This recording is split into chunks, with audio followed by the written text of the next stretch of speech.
biblical hypothesis has it that the Torah was written as a hodgepodge of various documents. There's the E document, the Kus document, the J document, the, I don't want to say the name, the Tetragrammaton name document, and then there's the priestly document, as well as the book of Deuteronomy, the Deuteronomy document. And this is claimed to be a patchwork of 4 different documents put together during the time of Josiah and afterwards concluded as the Jews returned from their exile in Babylon. This is claimed to be 100% factual, that this is absolutely 100% correct, that the people who believe in the divinity of the law and La La Land, and they're in fairy tale land and so on and so forth. So I want to address this. We've been talking about this for a while. The Samaritans we just talked about have also the book of the Torah. Their book of the Torah is slightly different, with slight variations. So you see that they've actually taken the book and altered it. But the interesting thing about the book of the Samaritans is they also have the book of Deuteronomy also intact. And let's understand what happened. The Samaritans are clearly coming into the land of Samaria, the northern kingdom, during the time of Hiskiah, around the year 689, 690, about 70 years or so before King Josiah. And they have the book of the Torah in total, except that they have certain modification, which they modify. If the book of Deuteronomy, as is asserted, first comes into fore in King Josiah's time, how is it that the Samaritans have it? How is it that they have it in entirety? How is it that Josiah would accept a document from the Samaritans, who are a hostile element? They remain hostile throughout our history. Why would, and who he considered also inferior? The Judeans considered the northern kingdom to be inferior in terms of their belief and practices. Why would he accept a Torah from them, or a part of the Torah, and make this part of the hallowed work? Why would Josiah, supposedly the reformer king, why would he put something new into the beliefs of the people? How would that work?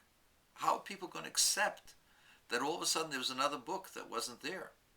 How are they going to accept a rewriting of history, a rewriting of things that are sacred? That doesn't make any sense. And it doesn't make any sense that Josiah would accept things from a hostile group. Nor would it make sense that the same hostile group called the Samaritans would ever accept the Torah from the group that rejected him later. If you're going to say that the Torah was finally finished in its final form during the Second Temple era, why would the Samaritans, who were rejected by the Jews, accept the Torah in total? Just to say that they wanted to be just as Jewish, they could have been just as Jewish without the book of Deuteronomy. They could have made up their own stuff. The fact that they have almost an exact copy of the 5 books of the Torah is indicative that A, they got it when they came to the northern kingdom's area during Hiskiah's reign, which is almost 100 years before Josiah, number one. So they had the 5 books before. Number 2, you see that the book of Deuteronomy is far older than is claimed by the so-called scholars. Now, I've been accused of by the people out there, by the anti-Turks, that in the original covenant, there's no mention made of the bris, of the covenant, that this is just an interpolation, that chapter 16 of the book of Genesis is a later addition. I ask you the question, if it's a later addition, when was it added? It couldn't be added during the time of Josiah, supposedly, because you have the Samaritans accepting it. Furthermore, the Samaritans accept the book of Joshua. The book of Joshua has clearly the story of the circumcision of the Jewish people, the people of Israel rather, as they entered the land coming from Canaan. So now, they're saying that upon the entrance of the people of Israel into the land of Canaan, they were circumcised. This is not then something that was done post-exile, as the so-called scholars say, as Brian, my friend, says, the apostate, says. The circumcision did not take place as a sign for the Jews later, because it's already been recorded during Joshua's time. It was a tradition that this happened in the past. This was accepted by the Northern Kingdom already in the 8th century. So you have to back up now that the entire 5 books are there in either the beginning of the 7th century before the Common Era or the end of the 8th century before the Common Era. That's when those books are already there, talking about things that happened 700 years earlier during the time of Joshua as a tradition of the Jewish people. That's number one.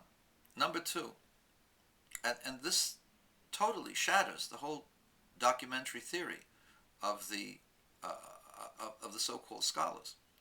Number two, the Torah tells us that Ishmael and the children of Abraham accepted circumcision at age 13. That's the only document in the world where it says that. The Quran comes 2,000 years later. I ask you a question.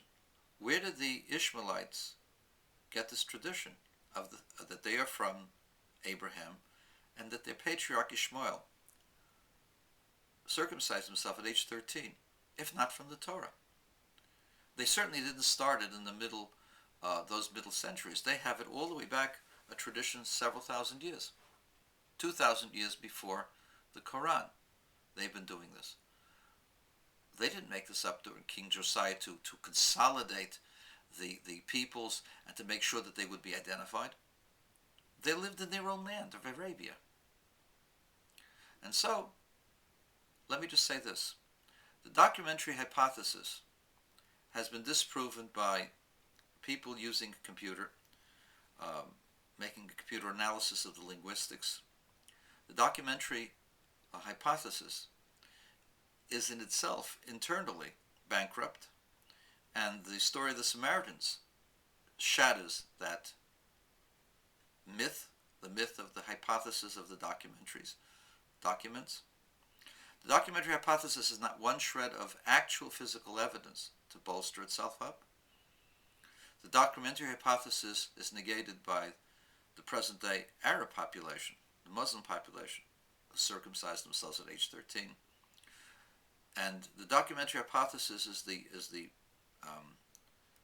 creation of anti-Jewish writers, most notably Wellhausen, who, although is not noted for his anti-Jewish ideas, but his belittling of Jewish claims in the Tanakh indicate his lack of respect for the Jewish culture, the Jewish religion, and ultimately the Jewish people.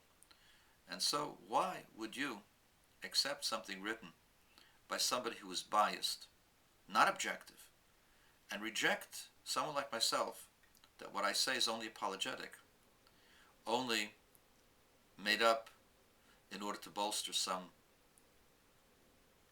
voodoo religion, when the documents back up what I say, not what you say?